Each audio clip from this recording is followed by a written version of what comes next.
Oliver was a humble young man, hardworking yet burdened by poverty. He was deeply in love with Emma, a woman whose beauty and charm were unmatched. Though Oliver had little to his name, he was rich in dreams and ambition, believing that love could conquer all.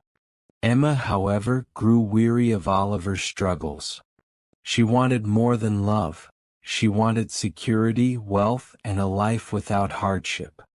One rainy evening, Oliver knelt before Emma, his hands trembling, and presented her with a simple ring he had saved up for months to buy. "Emma," he whispered, his voice laden with emotion, "will you marry me? I may not have much now, but I promise to give you a beautiful life." Emma hesitated. The rain poured harder as if echoing the conflict in her heart. Finally she spoke, her tone cold and decisive. "Oliver, I can't marry you. You can't even afford to take care of yourself, let alone a family. I need more than promises." Her words shattered Oliver. His heart broke as she walked away, leaving him kneeling in the rain, clutching the ring meant for the woman he thought was his forever. Heartbroken but not defeated, Oliver resolved to change his life. He left his village, carrying only a small bag of belongings and a determination to prove his worth. The journey was long and arduous. He took menial jobs, often going to bed hungry, but he never gave up. Each setback fueled his desire to succeed. Through sheer perseverance, Oliver earned a scholarship to study business management. He excelled, often being the top of his class. His professors noticed his brilliance and began recommending him to influential contacts. Slowly, opportunities began to come his way. After graduating, Oliver landed a job at a renowned company. He worked tirelessly, often late into the night, impressing his superiors with his dedication and innovative ideas. His rise within the company was meteoric. Within a few years, Oliver was promoted to manager, overseeing critical projects and making key decisions. His colleagues admired him, not just for his success but for his humility and kindness. Despite his newfound wealth, Oliver remained grounded, never forgetting where he came from. One fateful morning, Oliver sat in his office, reviewing applications for an open position. As he scanned the names, one caught his eye: Emma. For a moment, his heart skipped a beat. Memories of their last encounter flooded back. Was it the same Emma who had once rejected him? Curiosity got the better of him. He approved her application for an interview. Emma entered the interview room, her confidence masking the nervousness she felt. When she saw Oliver sitting across the desk, her breath caught. She blinked, thinking her eyes were deceiving her.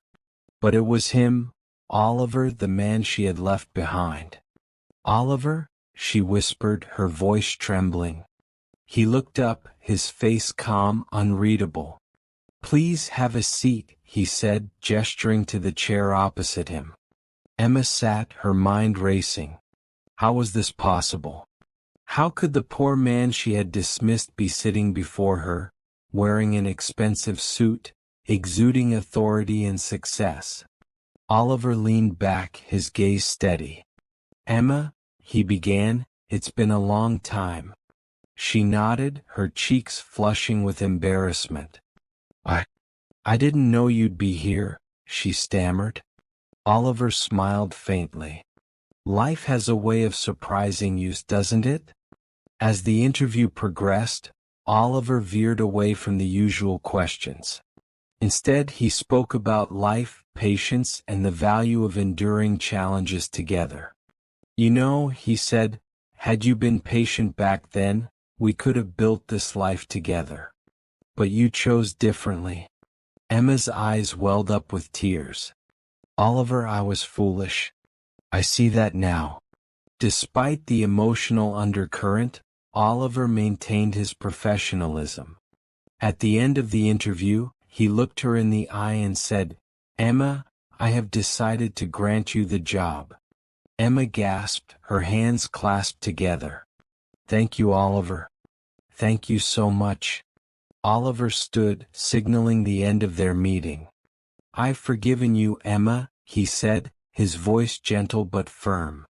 "Not because you deserve it, but because I refuse to carry the weight of resentment." Emma hesitated before leaving the room. "Oliver," she said, her voice barely above a whisper, "I regret what I did to you. I wish I could turn back time." Oliver shook his head. "It's too late, Emma. I've moved on. I can't take you back into my life, but I wish you the best in yours." Emma left the room with her heart pounding and her mind in turmoil. She replayed Oliver's words in her head, each one cutting deeper than the last. She had been granted the job, a lifeline she desperately needed, but it came at the cost of a painful reminder of what she had lost. Days turned into weeks as Emma settled into her new role at the company. She excelled at her work, but she couldn't shake the heaviness in her heart. Seeing Oliver regularly, watching him command respect and admiration, was a constant reminder of her poor choices. One evening, Emma sat alone in her modest apartment, a cup of tea growing cold in her hands. She stared out the window, lost in thought. She remembered the times when Oliver would share his dreams with her, how his eyes sparkled with hope even when life was unkind. She had dismissed those dreams, thinking they were nothing more than fantasies. Now those very dreams had become his reality, while she was left with nothing but regret. Meanwhile, Oliver continued to excel as a manager, his leadership inspiring his team. Though he was cordial to Emma, he kept his interactions strictly professional.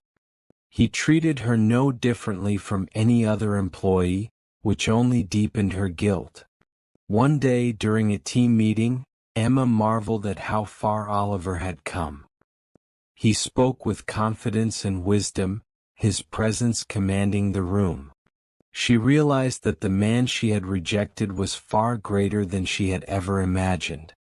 Unable to bear the weight of her emotions, Emma decided to speak to Oliver after work.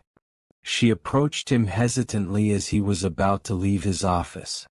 "Oliver," she began, her voice trembling, "may I speak with you for a moment?" He glanced at her, his expression neutral. "Of course. Come in." As they sat across from each other, Emma struggled to find the right words.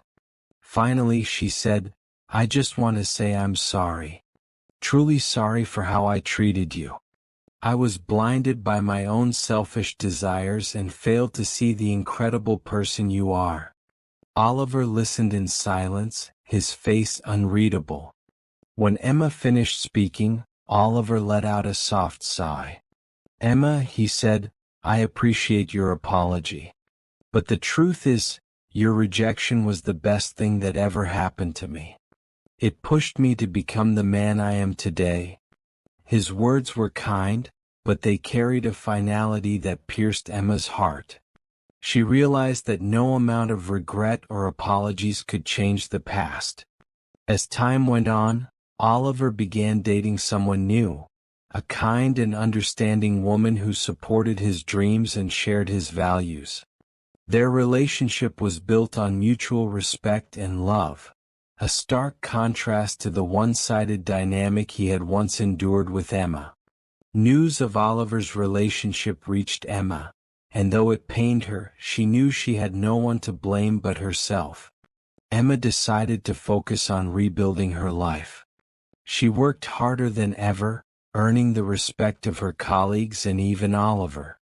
Though they would never be what they once were, she was determined to become a better person. One evening, Emma encountered Oliver at a company event.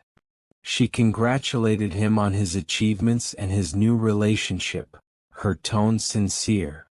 "You deserve all the happiness in the world, Oliver," she said. Oliver smiled. And so do you, Emma. Remember, it's never too late to become the person you want to be.